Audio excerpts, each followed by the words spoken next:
bhfuil fáiltí chealaí chu rómhar fad atá anseo inniuh, is iontach an méid daoine atá anseo eáil. Tá muid agsúil go mór le go manaí se go leog, tainmh agus tairmh as na ceardaine practicúla atá dúrúisteach ar ghearrchleachtas na hairnála.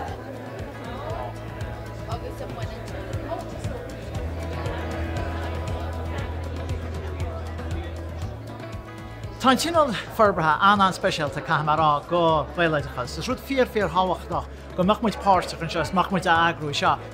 Mar tugann sé deis go bhúintrí teach na chéile, labhar na chéile agus bheith crochaíoch agus caint faoi taideach mar sinnte. Tá muid éis brean ó mar agraíocht is stoí ról profisiúnt an bhúnteóra. So ó híomh forbairt an bhúnteóra, chur leis na skillan ag na múnteoirí agus mar sinnte.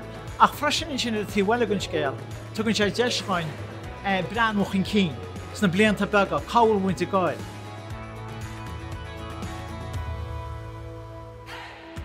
Tá ahas an dónar an bheith seo aniu, ag dul go mór le bheith freastal ar na ceardlainne agus neart nód fólam ólam agus a ghlaci arás chun na scoile le rint leis na múnteirí le chur a bhaim ar seomraí ranga. Tá atmosfér iontach an seo ó seaastan iontach atá láin le smaointe go achhainní den sco, Tá masún éisteach le sanchainteoirí ar báil, is lá iontach ag steis iontach. Tá ócáidí mar seo fíorthóch háach do bhúntóirí, go háir a múntóirí nua isteach mar dar nó búlann siad sin daoinetha a trán hort le fada. Agus is am úntacha agus áisiúntacha búla le múntóirí eile agus na daidhcleachtas ar fad a reinteadrathe.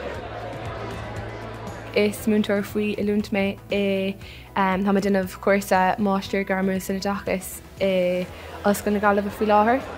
Is iontach an ócáid é seo, tá tú ná leabhar le dtíine achfaní aáil agus de héad agus leabhar le príomhdí múntóirí eile freastal round cairlann na freisin.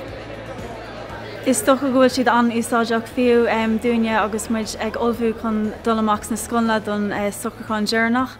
Ba annach chuid smuointe agin go háire le aistear agus luúa táideachas na níán agus cumáile sin táitéis annach chuid smuointeáil faoi chunasgur féidir an technoliacht an ascuisteach leis na hábhar ar fad. Tá slua ómhór macléin linn agus tá sé iontach iad a bheith linn mar seo todhchaí na hairnála agus táid ag bra ar na daoine óga seo a bheith ag obair in orgcuid scolanna amach an seo, so is mór an fribhléid dún iad a bheith in ar láthair. Is ócáid fíor speisialta agus an táhachtach do bhfuil éidechas an tinál forbartha.